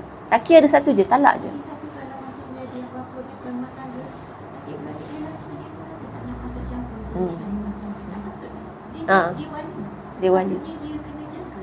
Betul. Kakak dia kena dia. Tapi dia kata itu pernah jadi kan dekat office saya boleh cakap macam tu. Lakinya dah keluar besar, dia boleh cakap itu urusan rumah tangga. Saya dengar sakit hati. Itulah yang kata salah faham tentang Islam yang diajarkan. Saya pernah juga ada satu kes, dia bercerita lah, dia cakap rumah tangga dia banyak ada masalah, suami tak balik. Kata suami tak balik dah lama, tapi bukan tak balik rumah, tapi balik rumah mertua. Rumah mertua dia belakang rumah dia. Jadi baliklah, mana wujud suami dia tu, tapi di belakang rumah, tak balik rumah dia. Itu sejak dia kenal dengan seorang perempuan perakan sekerja gitu. Lepas tu dia kata dia tak tahu nak buat macam mana. Saya tanya, nombor satu gini, kalau kes macam ni, ada tak adik-beradik lelaki, abang ke adik lelaki ke? Dia kata ramai. Lepas tu cuba minta salah seorang yang kita rasa macam kita boleh cerita, dia boleh faham, kita boleh tolong. Saya kata minta tolong salah seorang. Dia kata ada dah pernah cerita, dia orang kata tak nak campur rumah tangga orang. Saya kata tu dosa. Sebab itu tugas dia sebagai wali. Adik-beradik lelaki tu kena masuk campur kan? Memang kena tahu, kena ambil tahu. Sepatutnya yang ambil tahu rumah tangga adik-beradik perempuan tu adalah adik-beradik lelaki. Kita terbalik. Kakak sibuk rumah tangga adik dia, adik perempuan dia kan. Adik perempuan sibuk rumah tangga kakak dia. Perempuan yang nak sibuk rumah tangga orang. Perempuan sebenarnya sibuk rumah tangga sendiri je cukup. Tak payah sibuk rumah tangga orang. Lelaki yang kena ambil kisah rumah tangga orang. Termasuk rumah tangga anak perempuan dia kena kisah. Ayah yang kena kisah, bukan mak. Ni mak sibuk lah, tiba-tiba suruh anak cerai. Mak duk sibuk gitu. Mak tak payah sibuk rumah tangga anak dia. Mak sibuk rumah tangga sendiri je, cukup. Okay. Jadi kemudian yang lelaki tu akhirnya bila kata abang adik dia semua tak mau ambil tahu, tak mau campur rumah tangga orang. Saya kata masalahnya gini, memang kena lelaki.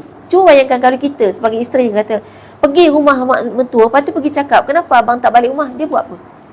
Dia buat diam je pun kita dah nangis. Tak boleh buat apa kan, dia buat tak heran. Cuba kalau lelaki yang pergi, abang dia pergi misal kata, kenapa awak tak balik rumah adik saya? Dia sama-sama lelaki, dia takut sikit. Habis-habis naik sikit kan, tarik baju ke apa kan. Cara orang lelaki lah, kita jangan cakap apa-apa, biar cara orang lelaki. Orang lelaki ada cara dia. Dan saya percaya sebenarnya kalau wali-wali lelaki-lelaki ni semua bertanggungjawab atas wanita-wanita yang ada di bawah pewalian dia, tak ada kes masalah wanita-wanita yang dibuli, disakiti sampai macam tu. Contoh kan, saya nak bagi tahu, kalau saya sendiri, saya ada ayah yang sangat bertanggungjawab dan melindungi keluarga. Saya ada adik-adik lelaki, saya tak ada abang memang. Saya ada adik-adik lelaki, ada banyak adik lelaki. Adik-adik lelaki yang sangat bertanggungjawab dan mereka sangat prihatin atas apa yang terjadi dalam rumah tangga saya. Bayangkan, dengan keadaan macam tu saja dah cukup untuk buat suami kita takut nak buat macam-macam perangai dengan kita. Sebab nanti adik kita turun tangan. Adik lelaki kita ni kau main-main dia boleh deal dengan samseng-samseng kalau nak main kan. Maksudnya kalau nak main kasar lah kan. Memang boleh kan, kalau tak makan saman cara halus, cara lembut, bincang semua, buat tak faham bahasa, dia boleh turun tangan kan? Dan ada juga yang maknanya ayah kan bertanggungjawab atas anak. Bila tengok si suami anak tu tak bagi nafkah pada anak perempuan dia, ayah turun tangan. Dia boleh letak kata, kamu jangan balik rumah ni. Cakap dengan menantu lelaki, jangan balik rumah ni selagi mana kamu tak menafkahi anak perempuan aku. Kalau dah macam tu ayah yang cakap, takut juga menantu lelaki. Tapi cuba mak cakap, dia tak kisah je, balik kot belakang kan. Sebab perempuan gitu kan, dia lain kan. Banyak benda sebenarnya kita tak tahu kan. Macam tu pun sibuk pasal payung emas tak ada. Jadi sebenarnya banyaklah dipalsukan. Akhirnya kunci intinya sebenarnya dia nak buat kita tak faham tentang ajaran Islam yang sebenar. Dan apatah lagi kalau pergi kepada sampai konsep jihad. Dalam Islam ni dia ada fake dia. Fake jihad tu salah satu daripada fake dalam Islam yang burn terus, dibuang terus. Bahkan ditakut-takutkan kita. Dan banyak lagi orang Islam yang masih berfikir macam tu. Jadi akhirnya kita nak membela diri pun dikatakan ganas. Padahal kalau kita fikir zaman Nabi SAW, kenapa ada banyak peperangan? Banyak kalau bilang, tadi saya baru bilang balik kan, beberapa yang ingat dalam kepala je lah kan. Nabi ni, pertama gini, syariat jihad hanya disyariatkan pada tahun kedua hijrah. Maksudnya 2 tahun lepas duduk kat Madinah. Madinah berapa tahun Nabi duduk? 10 tahun. Baik, tolak 2 tahun ni, tinggal 8 tahun. Dalam tempoh 8 tahun, perang Badar ada, perang Uhud, perang Hunain, perang Tabuk, perang Khaybar ataupun Khandaq. Maknanya dalam setahun setengah sekali perang. Bukan tak sampai 2 tahun sekali pun perang. Maknanya kita kata tak sampai 2 tahun dah perang lagi. Jadi maksudnya kalau hari ni kita dalam suasana yang berlaku di Gaza, tiba-tiba kita kata tak boleh lagi nak angkat senjata, tak boleh lagi nak bom, kita kata tu ganas-ganas. Agak-agaknya kalau kita hidup zaman Nabi, masuk tak kita dalam golongan munafik tu yang takut perang? Yang duk halang-halang perang. Yang lari, lepas tu yang duk halang-halang, yang duk kacau bilaukan sama-sama umat Islam kan? Yang pergi buat pergi, lepas tu sekerat jalan balik kan? Tu orang munafik tu kan? Sebab katanya yang tentera berperang Islam sikit kan. Sebab orang-orang munafik yang banyak. Betul. Dalam perang Uhud tu kan hampir kalah sebab orang munafik, tapi final dia menang juga kan? Jadi orang munafik tu dia pergi, lepas tu dia kacau bilaukan, dia masuk dalam satu tim pasukan, kacau bilau satu tim. Jadi rosaklah kita kata pasukan tu kan ada kanan sayap kiri semua tu, jadi rosak sebab ada dia. Lepas tu yang awal lagi takut nak pergi tu dia juga tu. Ya. Jadi kita Cuma hari ni kita, kalau boleh kita cuba layakkan diri kita. Kalaupun kita hari ni tak berjuang. Semalam adalah dalam kuliah tu dia tanya, macam mana kita nak jadikan diri kita macam rasa nak jadi part of the mujahid gitu kan, yang mati syahid semua tu, macam mana cara dia? Baik, nombor satu, kalau kita bincangkan wanita, dia ada bidang jihad dia. Zaman Nabi dah ada sahabat tanya macam tu. Dia cakap, ya Rasulullah, kami pun nak pergi juga medan jihad, nak juga mati syahid. Nabi jawab, Nabi kata, bagi kamu cukuplah haji sebagai jihad kamu. Baik, itu yang pertama, haji. Maknanya bersungguh-sungguh kita ketika haji, sebab haji memang bagi wanita, dia sebenarnya untuk dapat haji mabrur untuk wanita lebih susah pada lelaki. Satu sudut nak dapat haji mabrur, mulut kena jaga. Sedangkan perempuan power dia ada kat mulut. Kan? Dia susah lah. Kemudian tenaga. Haji ni kan makan tenaga, memang tenaga kena kuat. Bagi wanita berlipat kali ganda tenaga dia kena pakai, walaupun jarak yang kita jalan, kita lalui sama dengan lelaki. Jadi tenaga kita tu memang dah hampir di hujung nyawa dah sebenarnya kan untuk haji. Dia kan jihad ni dapat pahala mati syahid sebab kita pakai nyawa hujung ni, kita pakai tenaga paling hujung. Baik, dan kemudian jihad yang lain bagi wanita adalah nak mati syahid wanita atas katil je, masa bersalin. Sebab tu kalau orang kata penat, sakit, dan kalau nak mati syahid bersalin banyak-banyak, bagi yang boleh lah kan, yang memang mampu. Harap-harap mati masa bersalin, tapi tak ada orang harapkan mati bersalin. Itulah konsep mati syahid. Jadi kita tak harapkan mati di medan jihad tu, kita harap nak menang, nak menangkan Islam. Di Gaza yang dia give birth, tak ada tu dulu semua masa kat Gaza kan, yang masa perang tu, tak ada tu dulu just betul, bersalin tanpa ubat bius. Budak-budak Budak-budak pun jahit tanpa ubat bius. Jadi sebenarnya benda tu memang ada dalam Islam. Kita kalau bolehlah biasakan. Saya pernah sebutkan pasal ubat tahan sakit. Kita dimanjakan dengan tak menahan sakit langsung. Semua pakai ubat-ubat gitu. Saya ingat baru ni saya kan cabut gigi kan. Lepas cabut gigi tu, Gigi pun salah satu cara untuk mati syahid. Ada apa dah saya buka dia nangis. tapi nak ceritanya lepas cabut gigi tu dia nak bagilah ubat tahan sakit. Saya memang tak pernah makan ubat tahan sakit. Jadi saya cakap saya tak makan ubat tahan sakit. Sebab tu klinik swasta kan, kita kan kena bayar ubat tu. Jadi sebab saya tak makan, buat apa saya ambil tu, dah kena bayar. Dia kata saya tak makan ubat tahan sakit. Saya kata ada ubat lain ke? Dia tak ada. Memang kita faham cabut gigi bukan penyakit. Bila bukan penyakit dia tak perlu apa-apa ubat. Bukan semua penyakit perlu ubat. Walaupun penyakit pun bukan tak mesti perlu ubat tu. Saya ingat ada kisah. Satu zaman tu tabib ni, dia ni tukang buat ubat. Seorang ni dia tukang buat ubat dan dia ada kedai ubat. Lepas tu adalah pekerja dia ni tabib juga. Dia kerja dekat situ. Doktor lah, bahasa kita doktor, tapi tabib kan dulu.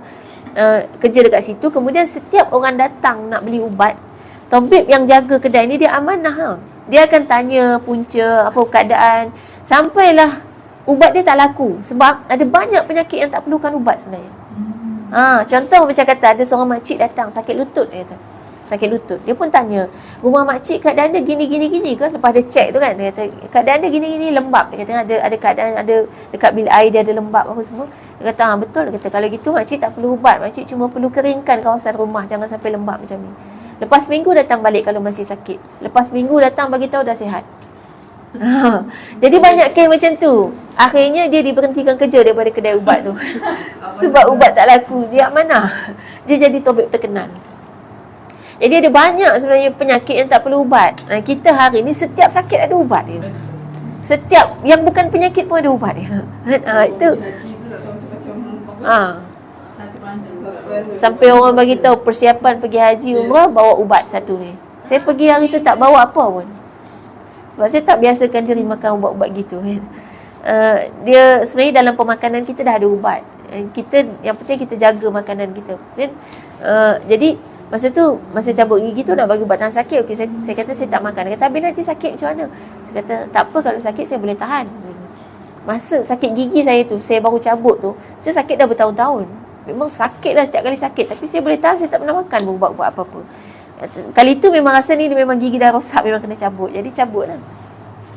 Mana sampailah dia kata kalau jadi apa-apa tak jamin dia kata tak apalah, tak apa. Lepas pada tu balik tu saya tunggu bila lah gigi ni nak sakit kan. Dia kata nanti kalau ubat bius dah hilang sakit. Saya tunggu sampai berhari-hari, tak sakit-sakit, sampai sekarang tak sakit. Saya baik tak makan ubat tu. Kau tidak menyesal kan, kita dah rosakkan badan kita dengan benda yang kita tak perlukan pun. Dia dadah kan, dia dadah yang hilangkan maklumat sakit daripada saraf kita ke otak. Jadi dia putuskan satu bahan kimia yang nama dia neurotransmitter. Bahan kimia, dia bukan kimia chemical luar dah. Dalam badan kita memang ada bahan tu, dia yang sampaikan maklumat ke otak. Dia putuskan maklumat tu. Jadi dia tipu badan lah. Dia tipu badan. Badan tertipu. Dia tertipu kata tak sakit. Akhirnya kita rasa tak sakit. Kita boleh je tipu badan kita tapi cara asli. Hipnotis. Kita bagi tahu kat badan kita, awak tak sakit. Nanti dia tak sakit lah. Dia kan memang ada pemikiran kan. Pemikiran. Kita fikir tak sakit lah. Kan? Dia maklumat. Jadi maklumat tu kita boleh bagi tahu, awak tak sakit. Dia pun bagi tahu kat otak, awak tak sakit. Dia jadi tak sakit. Kan? Itu memang ada ilmunya lah. Ni ada ilmu dia, kalau pergi belajar ilmu dia tu memang ada lah kaedah dia yang buat. Akhirnya kita nak faham ginilah. Selalu kan kita main handphone, orang panggil tak sedar. Itulah dia kaedah dia. Sebab apa? Sebab fokus sangat ke handphone sampai tak sedar orang panggil. Jadi sama juga. Ni pun dah pukul 4 tak sedar. Sedar ni. Habis. Baik, jadi kesimpulannya yang kita nak buat adalah kita nak laksanakan dalam hidup kita hari ni, laksanakan yang fatwa tadi. Maknanya setiap kita wajib juga menunjukkan sokongan kita. Jadi tak ada, dan satu lagi, tak ada orang boleh diam dah. Tak ada di kalangan umat Islam yang dibenarkan untuk diam lagi tak buat apa-apa. Kena buat sesuatu mengikut kapasiti masing-masing. Boykot wajib. Dah keluar fatwa kan? Dah keluar. Dalam fatwa ulama tu dah wajib. Wajib. Sebab kan banyak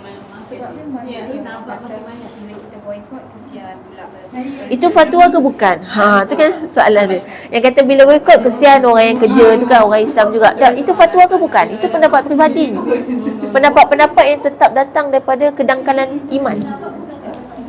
Sebenarnya bukan sekarang dia tiba-tiba kena berhenti kerja. Dari awal dulu apply kerja, jangan apply kat situ. Kenapa apply situ? Sebab dia tu memang dah dari dulu. Saya ingat saya boykot ni bukan baru. Daripada zaman saya belajar kat Mesir, itu awal tahun 2000. Maksudnya orang-orang yang kerja tempat-tempat ni kan orang muda-muda ni. Sepatutnya masa dia nak apply kerja tu lagi dia tak apply kat situ. Dia kena ambil kisah dah. Ini memang jenama yang bukan jenama orang Islam, dan apalagi ni memang jenama sana, memang jenama Israel, jenama musuh. Dari awal lagi. Jadi sepatutnya dia bukan kata susah tak dapat kerja. Sepatutnya bersyukurlah masih hidup ni kita sempat sedar. Sempat sedar. Daripada dah mati, tiba-tiba malaikat tanya, kenapa kamu duk tolong kerja kat tempat Israel selama ni? Nak jawab apa? Sepatutnya bersyukur masih hidup kita sedar. Baru je kita nak jihad ekonomi sikit, tak dapat kerja, bukan sampai mati pun. Belum jadi macam umat Islam kat Gaza, tu pun kita dah komplain banyak. Itu yang akhirnya kita boleh tengok siapa mukmin sebenar, siapa yang akhirnya munafik, siapa yang akhirnya Islam hanya pada nama.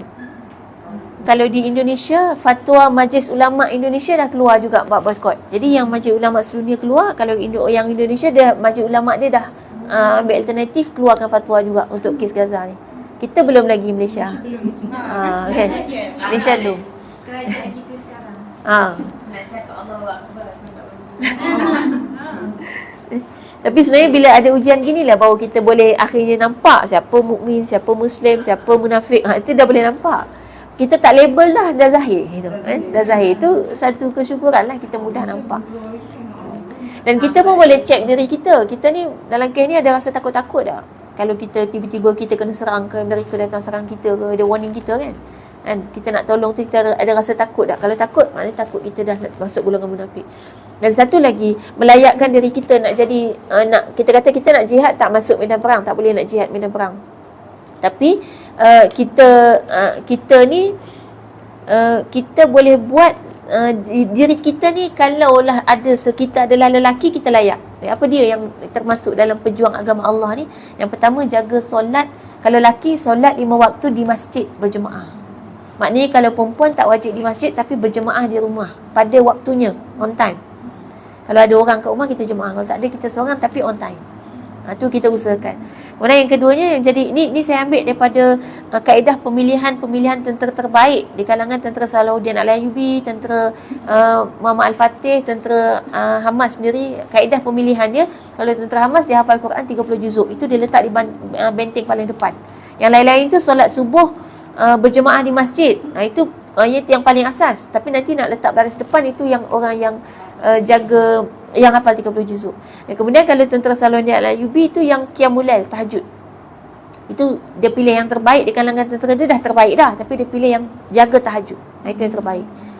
Muhammad Al-Fatih dia pilih yang solat berjemaah dengan tanpa masbuk, dengan imam di masjid, tak lambat. Maksudnya kalau kita minimum kita ambil perempuan ni kan, kita ambil solat on time lah. Jadi azan je kita bangun ataupun sebelum azan kita dah siap. Mungkin kalau yang tak biasa kita dah boleh mula pelan-pelan. Ni nak melayakkan diri kita. Kalau kita konon kata nak jihad tu, betul ke kita layak gitu kan? Ni yang basic kita boleh buat. Kemudian juga ibadah-ibadah antara lain yang menguatkan kita tu puasa. Sebab tu sebenarnya mungkin umat Islam di Gaza tak ada masalah sangat bila makanan tak sampai. Sebab senanglah puasa je. Puasa ni tak perlu makan banyak. Nabi kan biasa puasa buka puasa kurma sebiji cukup. Jadi kita duk risau macam mana lah dia makan tak cukup. Sebab kita makan, kita bayang kita ni makan 6 kali sehari. Jenuh lah kalau makan cara kita. Sekejap cari laksa, kejap nasi lemak, sekejap nasi ayam. Memang tak cukup sangat lah. Jadi kalau puasa itu cukup. Dan bahkan bila dapat puasa macam tu, menambah kekuatan kita lagi, kekuatan diri kita. Itu kekuatan-kekuatan yang ada pada umat Islam yang menyebabkan kita sentiasa menang atas orang kafir. Tak kira bilangan. Pernah perang yang paling banyak lawan dia, orang Islam, tentera Islam 1 lawan dia 20. 1 lawan 20, Islam menang. Itu nisbah yang bersemuka kan. Ini kalau pakai bom-bom ni kadang tak kisah kuantiti pun, yang kisah bom dan kuantiti bom gitu. Baik, insya-Allah sampai sekadar tu mudah-mudahan Allah masukkan kita dalam golongan yang berjuang di jalan Allah. Dan satu lagi, dalam fatwa tu juga mewajibkan kita untuk berperang media sekaligus perang secara mulut, lisan. Jadi kita teruskan bercakap, menyampaikan. Sebab ada orang kata cakap kosong, cakap je, kita buat apa? Tak, cakap tu kena tengok juga. Yang kosong tu yang kat kedai kopi yang duk keluar pendapat-pendapat fatwa sendiri, yang tu kosong.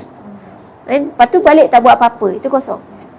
Okay? Tapi kalau kita nak menyedarkan sumber sosial media daripada mana? okey. Nak tahu sumber tu kita boleh terima ke tidak. Baik, satu, siapa owner channel tu? Ni kalau TikTok tengok nama dia. Nama je tak ni lagi. Kadang nama kau main lagi jihad lah, berjuang apa, tapi tengok-tengok orang tu punya kan, dia punya. Jadi owner channel tu kena tahu. Jadi amanah sebenarnya siapa yang buka channel TikTok ke, YouTube ke apa ke. Banyak yang tak letak nama asal kan. Tak apalah. Tapi biar orang tahu kita siapa. Memang ada orang yang malu gitu kan, nak tunjuk muka, tak malu gitu kan. Tapi sebab ini dia jadi keperluan. Kalau ikut malu, saya pun malu. Saya pun malu dari kecil ni. Memang tak mahu pun muncul depan orang, tak suka pun. Tapi sebab kita faham dalam konsep ilmu, orang kena tahu siapa orang tu. Jadi kita terpaksa munculkan diri. Macam buku pun kan, ada biodata. Dan kita kena tahu biodata orang tu, baru boleh kita baca buku dia. Kalau ikut kita, kita low profile, tak mahu orang kenal, itu tak kena. Itu bukan low profile namanya. Itu maknanya kita kata kita tak mengikuti etika ilmu. Baik, kita tahu siapa dan kita tahu sejauh mana amanah dia. Kalau yang dekat yang sekarang duduk kat Gaza ni, yang saya duk ambil, saya duk tengok video dia, ambil maklumat dia, sebab amanahnya insya-Allah boleh. Dan saya tengok siapa yang mengiktiraf dia tu, nama dia Muhammad Hussein Gaza. Dia ada channel YouTube. Dia asalnya memang kahwin dengan orang sana. Anak dia 2 orang, lahir kat sana, dia duduk kat sana dah 12 tahun. Jadi dia sangat tahu keadaan kat sana. Dia orang Indonesia. Muhammad Hussein Gaza. YouTube ada. Dan dia dah, kan Indonesia nak bawa keluar rakyat dia. 2 kali dah keluarkan rakyat dia di sana. Tapi dia ni takdirnya tak keluar-keluar. Fail. Ada sekali tu keluar, nama anak dia tak ada, nama dia tak ada. Nama anak dia ada, nama dia tak ada. Takkanlah anak balik seorang. Kan akhirnya semua patah balik. Jadi dan dia sangat fahamlah situasi kat sana, yang dia juga menjiwai maknanya keadaan kat sana. Kan? Kalau TikTok saya tak tahu. Yang tu. Kenal apa dengan nama dia sebab yang apa tu yang Bang Onim. Bang Oni tu ya juga. Tapi dah balik Indonesia. Dah balik dah. Onim tu dah balik dah. Yang ni belum. Dia belum. Kalau gitu maksudnya dia tinggalkan negara tu mungkin ke? Yang tu okey sebab dia bukan orang situ. Maksudnya kalau dari segi fatwa, Isteri dia orang situ kan? isteri dia orang situ kan perempuan. Oh ya. Dia yang wajib laki. Jadi kalau dalam fatwa tu dah ada. Fatwa tu kata tidak membolehkan penduduk Gaza keluar. Fatwa tu dah tak boleh dah. Dan pejuang yang angkat senjata dah diisytiharkan sebagai pejuang di jalan Allah, jihad fi sabilillah. Kalau matinya memang mati syahid yang tak payah dimandikan. Bila dah keluar fatwa gitu baru jatuh statusnya. Jadi kalau kita ni tiba-tiba pergi, takut tak dapat status syahid tu. Sebab tak ada fatwa keluar. Dia mana boleh fatwa sendiri-sendiri. Dia kena ada fatwa. Kalau dia berjuang sendiri tiba-tiba nak pergi, kecuali dia memang ada misalnya dia memang dapat fatwa persendirian misalnya. Contohnya dia je yang dapat daripada ulama mana gitu kan, yang memang ahlinya dalam bidang tu. Tapi kalau kita tiba-tiba ada orang ajak, lepas tu 1,000 orang pergi sana mati syahid, itu tak. Tambah-tambah perempuan lagi mengarut. Kan? Lepas tu kita betul. Jadi memang perjuangan kita, jihad kita, doa tu kita kuatkan betul-betul. Dan yang paling susah mungkin nak bina orang lelaki dalam rumah kita tu supaya layak untuk pergi jihad dengan sifat-sifat tadi tu. Paling kurang solat jemaah 5 waktu kat masjid tu susah tu. Kadang-kadang perlu kita yang temankan dia. Mungkin kat Malaysia boleh je kita pergi sebab tak ada masalah apa-apa kan, keadaan aman. Kita pergilah. Sebab bapak dia tak pergi. Contoh kan, bapak dia tak pergi. Kita nak suruh anak dia pergi, anak akan cakap abah tak pergi. Kan? Susah tu, susah. Dan ayah tidur subuh. Kita nak suruh anak tu pergi solat jemaah kat masjid. Anak bawah didikan kita, suami tak. Kita tak ada rotan suami. Anak kita boleh paksa dia bangun, gendong ke nak tolak dia pergi juga masjid. Kita didik anak tu je. Dan mungkin kita kena jelaskan satu benda. Yang benar dalam dunia ni adalah apa yang diajarkan oleh Allah dan Rasul, bukan apa yang kamu lihat ada pada manusia. Jadi kalau ayah silap jangan ikut, kalau mak silap pun jangan ikut. Nak didik anak tu supaya dia boleh pergi tanpa buat alasan ayah itu. Bagi terasa hati suami tu. Kita maksudnya Sebenarnya kita tegur memang suami, kita tegur anak tu, nanti suami tu yang rasa hati kita berdosa. Tak dosa. Itu pendidikan kita pada suami. Kita pun boleh mendidik suami juga. fokusnya memang supaya dia rasa. Tapi secara tak langsung. Kan hormat sangat kat suami sampai benda macam tu pun takut. Tak boleh nak cakap kan. Sebenarnya kita ada tanggungjawab dakwah kepada suami. Cuma tanggungjawab dakwah kepada suami ni statusnya macam dakwah kepada orang lain.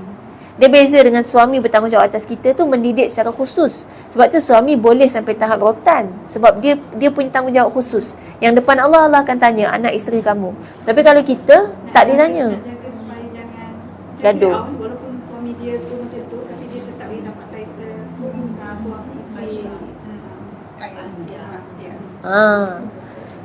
Maksudnya jadi Macam tu kita nak ajar anak tu pergi surau, tapi suami tu kat rumah. So kalau suami tu terasa hati kan kita yang dosa. tak. Kalau dia terasa hati dengan dalam kebenaran, kita tak dosa. Apatah lagi kita tak buat apa-apa pun kat dia. Dia yang terasa. kita didik anak kita. Macam mana? Rasa macam silap banyak pendidikan. Betul. Memang dia silap banyak sebab kita didik cara mak ayah kita didik. Mak ayah kita pun dia silap juga, tak belajar kan. Jadi cara didik ni patutnya kita belajar. Kita tak belajar, kita buat cara macam ikut cara kita. Kan? Itu memang silap. Jadi sebenarnya kalau ada anak lelaki kita yang sekarang mungkin dah pemuda kan, yang dia sepatutnya dah boleh pergi medan jihad, kita tengok sifat dia tu tak layak pergi. Maksudnya kita dah silap cara didik. Tapi itu juga berpengaruh daripada apa yang penjajah dah bawa tempat kita sampai kita jadi silap didik tu. Kan antaranya dia letakkan mind setting cerita-cerita macam tu, letakkan mind setting yang berjaya tu maksudnya orang yang macam mana tu, semua mind setting silap. Kalau orang buat alim ulama dilabelkan pada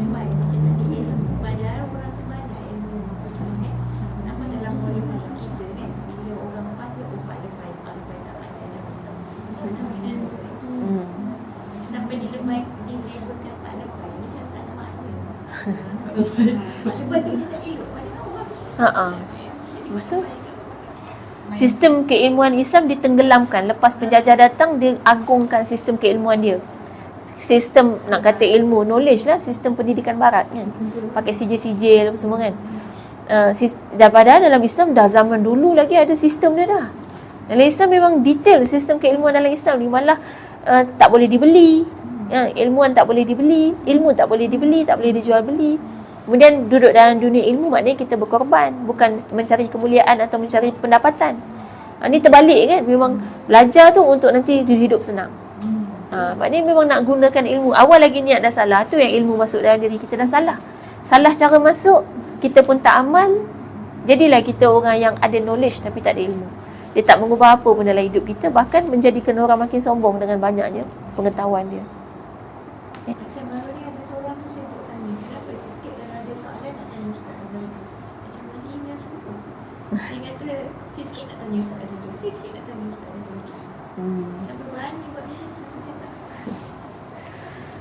Itulah sekular yang sebenarnya dah pun berpanjangan kan. Mudah-mudahan kita diselamatkanlah daripada semua tipu daya tu. Kita semua dah terjebak dah pun sebenarnya. Kalau nak cerita lagi detail, dah memang terjebak dah semua. Mesti kita sedih. Habis hidup kita. Diperalatkan dan dilegokan oleh musuh Allah. Macam lego je kita ni. Dia tak ada tengok kita ni macam tak ada nilai pun. Kan? Itulah nilai hidup kat dunia sebenarnya kan. InsyaAllah. Baik, insyaAllah sekadar tu. Wallahu a'lam, aqulu qouli hadza wa astaghfirullah li wa lakum. Assalamualaikum warahmatullahi wabarakatuh. Kita tutup dengan tasbih kafarah dan surah Al-Asr.